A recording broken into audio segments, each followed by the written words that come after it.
মায়েরা যখন বাচ্চাদেরকে এক্সাম দিতে নিয়ে যায়। মানুষ শোন, ভালো করে প্রশ্নের উত্তর দিবি, একটা প্রশ্ন বাদ দিবি না, বুঝলি মা?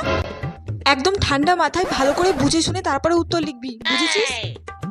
আর শোন, কাউকে কিন্তু কিচ্ছু দেখাবি না, কিচ্ছু বলে দিবি না।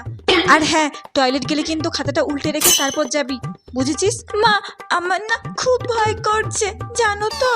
আরে মানু, ভয় পাস না, ভয় কিসের বল? ওই তো সবাই এক্সাম দিতে যাচ্ছে না? তোকে কিন্তু ভালো করে এক্সাম দিতে হবে, সবার থেকে ক্লাসের মধ্যে টপার হতে হবে, বুঝেছিস? হ্যাঁ মানু শোন, ভালো করে কিন্তু এক্সাম দিবি। আর হ্যাঁ, কাউকে দেখাবি না, বুঝেছিস? হ্যাঁ, সব ঢেকে ঢেকে লিখবি, কাউকে একটাও বলে দিবি না। ঠিক আছে মা। এই রিমি, তুই পরীক্ষা হিসাব পারবি তো? হ্যাঁ, আমি পড়ে এসেছি, আমি মোটামুটি ভালোই পারবো। আর হ্যাঁ, টয়লেট গেলে কিন্তু খাতাটা উল্টে রাখবে, কাউকে একটা কিচ্ছু দেখাবে না, বুঝছো? আমি যেটা বললাম সেটা মনে থাকে জানো?